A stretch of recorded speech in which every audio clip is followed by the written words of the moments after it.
Welcome to our 5th episode of our CIDP series, where we are reviewing and letting the citizens know the contents of the county integrated development plans in Kenya. Our major aim as private citizens of this country is to inform and to give information to the citizens so that they can be able to engage their county governments in a constructive manner in giving their input. Considering that also next year will be a year of mid-term review for most all county CIDPs, and even counties have allocated money in that respect. Public participation in Kenya is a constitutional right.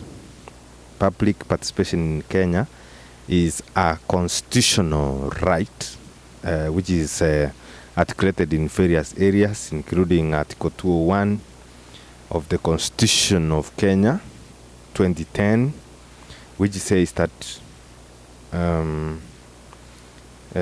this Article 201 is on Chapter 12 of, and it deals with public finance. I read these principles and framework of public finance. The following principles shall guide all aspects of public finance in the Republic. There shall be openness and accountability, including public participation in financial matters.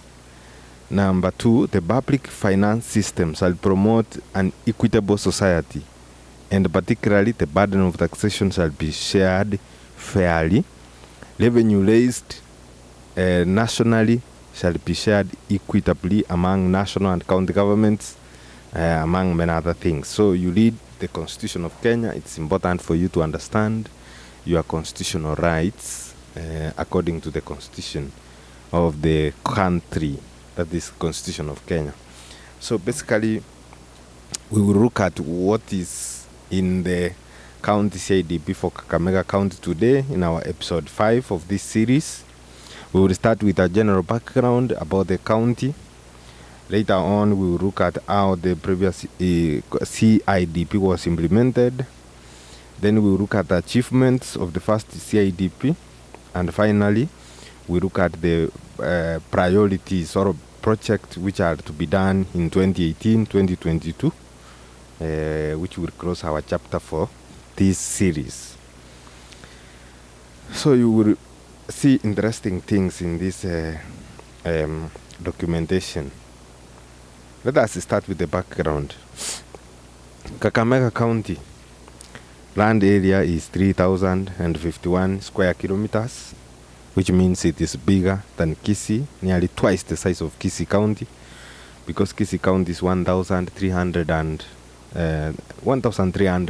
square kilometers, while Nairobi is very small at 649 square kilometers, but it has the largest population in the country, followed by Kakamega, which we will talk later. So according to, in terms of population, according to 2009 census report, that is 10 years ago, Kakamega had a population of 1,660,651 people.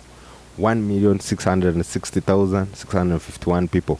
This is projected to be growing at a rate of 2.5%. So if you factor that in, you find that the population was 2 million by 2018, and it is still growing. This is 2019, so it must have grown further. Administrative units of Kakamega County, there are 12 sub-counties. There are 60 wards, 187 village units. So there are also 12 constituencies. You know, the constituencies mirror the sub-counties. These sub-counties are Likuyani, Lugali, Malava, Navakholo, Rurambi, Ikoromani, Shinyaru, Mumias East, Mumias West, Matungu. Matungu is a constituency. It's a sub-county also. Butere, sub-county. Kwisero, sub-county. The culture is one of the things which is key in Kakamega County. It has an history which stretches all the way to the pre-colonial period. So Kakamega County is the home of Wanga Kingdom, which is associated with Nabongo Mumia, which was like the royal family during that time before the white man came into the country. The only historical kingdom in Kenya, that is the Wanga Kingdom. And it is believed that the prince of Baganda Kingdom, one of the princes, not the princess, but the prince, one of the prince, came to Kenya and started, actually by then it was not even known as Kenya, but he came to Ruyaland, that area, and started the Wanga Kingdom. And later on, this family reached this peak during the reign or the rule of one Nabongo Mumia, who was the king of that time. And this Nabongo Mumia ruled the community, ruled the kingdom, that's the Wanga Kingdom, between 1888 and 1949. So he was in power for 61 years. And during that time, the kingdom performed very well. Wanga Kingdom collaborated with the British and the Arabs. Therefore, since he was a very loyal person, he collaborated with the Arabs and the British, and even assisted them capture Naniwanga people, such as Ruos and Bukusus, and sold them as slaves. So during the slave trade, he was one of those guys who could capture fellow Africans and send them to work in farms owned by Wazungus and Arabs. So Nabongo Mumia died on April 24th, 1949, leaving behind 109 sons, 60 daughters, and 400 grandchildren. So let us review now the implementation of the previous CIDP 2013-2017. So from that year 2013 to 2017, Kakamega County had a budget of 48.6 billion, out of which 43 billion was received as equitable share and 2.5 billion was own source of revenue, and 3 billion was received as conditional grants. Actual expenditure during the period under forecast was 34 billion. Achievements of that period: there was the One Cow initiative, whereby 1,310 in-calf dairy cows had been distributed to households, targeting at least 20 households per ward. Number 2, tea development was promoted because 400,000 seedlings were distributed to farmers in Shinyaru, Ikoromani, Kuiselo sub-counties for infeeding, and 150,000 tea seedlings nursery established at Bukura ATC. License to establish a tea factory has been acquired and the construction of the factory is underway. Maybe the people from Bukura ATC or from Kuiselo and the Koromani, Sinyaru can confirm whether the tea factory construction is ongoing at Bukura ATC or wherever around there. So transport, infrastructure and public works, what did they achieve according to them? They say that they converted 85 kilometers of gravel roads into bitumen standards. Bitumen, I guess, is they tarmacked those roads. Under health sector, during the first CIDP, they constructed Kakamega County Teaching and Referral Hospital, which is ongoing. Construction of 2 new level 4 hospitals. 2 new level 4 hospitals at Shamahubu in Shinyaru and Mumiasi town is underway. They recruited 582 health workers during the 35, including 35 doctors. Out of the 582, there were 35 doctors recruited, 452 nurses recruited, 50 clinical officers recruited, 20 pharmaceutical technicians, 20 laboratory technicians, and 5 radiographers, and equipped all level 4 hospitals with specialized equipment. There is a regular supply of drugs and medical consumables in all public facilities according to the review of the previous CIDP. Under education, science and technology, the following achievements were made. They employed 1,901 ECD teachers and 12 program officers. They constructed 414 ECD classrooms. There are 1,943 ECD centers in Kakamega County, of which 924 are supported by the county government. They established the County Higher Education Loan Scheme administered by HELP, which has benefited 1,235 students. County Higher Education Loans Scheme, it's like HELP of the county government, whereby they give loans to students from Kakamega County specifically. So students, university students or previous university students who benefited from this loan scheme from the county government can leave a comment in the comment section below.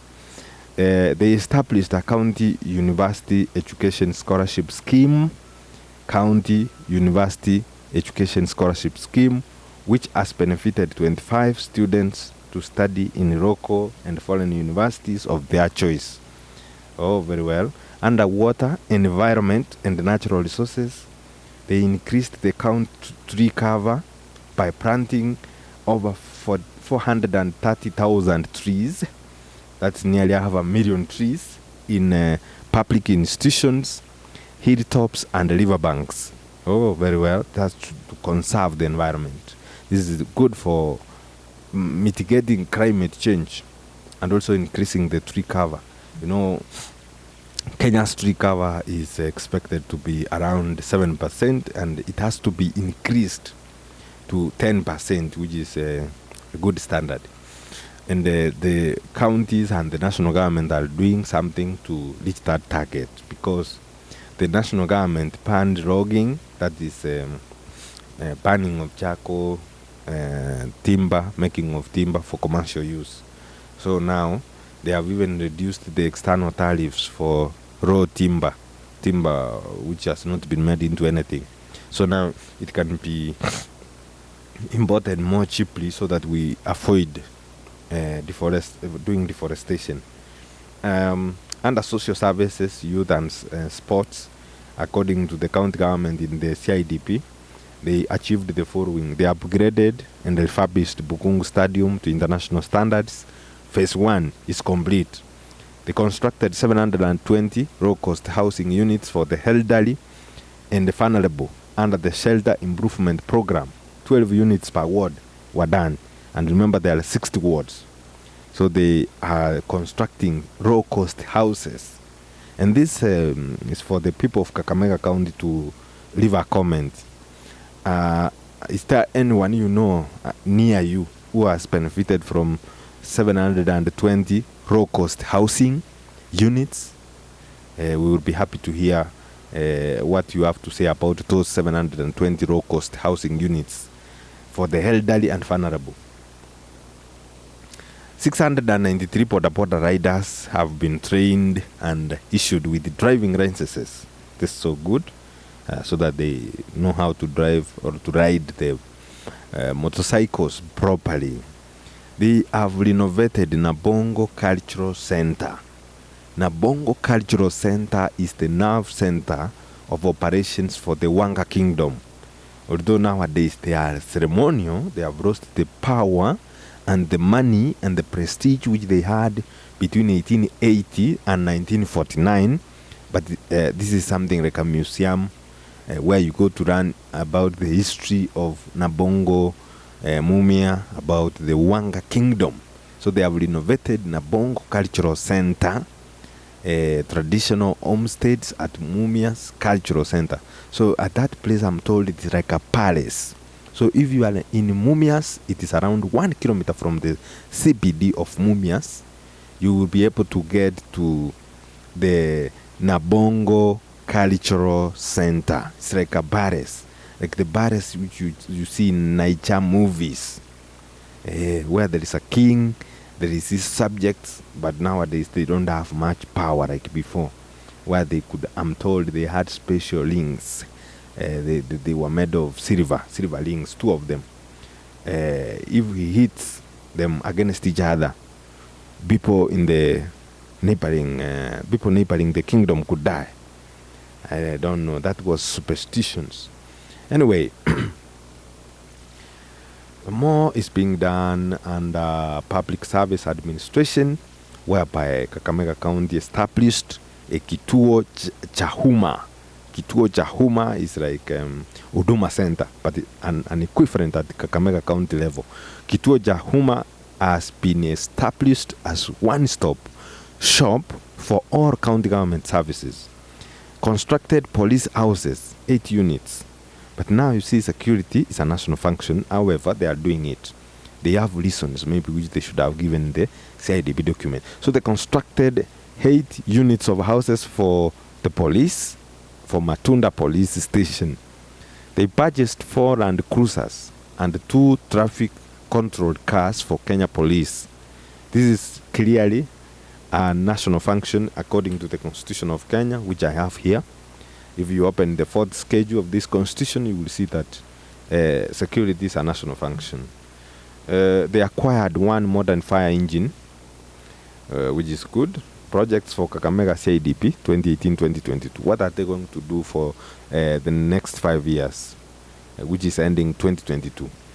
They have a total, the resources required for implementing the projects and programs identified in this plan for the next 5-year period is 103 billion 158 million. That is 103.1 billion. 103.1 billion. That's what Kakamega County requires to implement the current CIDP. That's the County Integrated Development Plan. There stands a resource cap of 35 billion. That's 35.2 billion, which they don't know how they will raise, but they have put some measures to address the resource cap. 1, they will create what we call Kakamega Tax Collection Agency. Kakamega Tax Collection Agency looks like a corporation, like KRA, Kenya Revenue Authority, but now a fashion, their own fashion called Kakamega Tax Collection Agency, which I hope will make it more efficient. Then number 2, they will do automation. They will use automation. Instead of collecting manually, they will just use automation. Number 3, revenue potency study will be conducted. I'm told from the CIDP that the consultant has already been identified to see what is the potential of Kakamega County to raise good revenue. Then they exploit those recommendations given. If they see that there is they even expand the tax base or whatever base for collecting local revenue. Then they will conduct revenue clinics to sensitize taxpayers on the importance of compliance. Okay, under the health sector, what would they do? They want to upgrade Kuisero. Is it Kuisero? Kuisero Health Center to level 4 hospital at a cost of 140 million. They want to upgrade Sianda Health Center to level 4 hospital. They want to construct a number of new dispensaries, like 17 of them, new ones, groundbreaking. Then they lay the foundation stone. They lay the foundation stone and construct 17 dispensaries at a cost of 85 million. I don't know if that will be enough. However, it might be. They want to construct or to establish 2 high CUs, intensive care units, at a cost of 60 million. They want to construct 5 morgues. That is 1 morgue every year. From 2018, 2019, 2020, up to 2021, 2022. And that will also cost some money. They want to allocate at least 70 million for Chiga treatment in Kakamega County.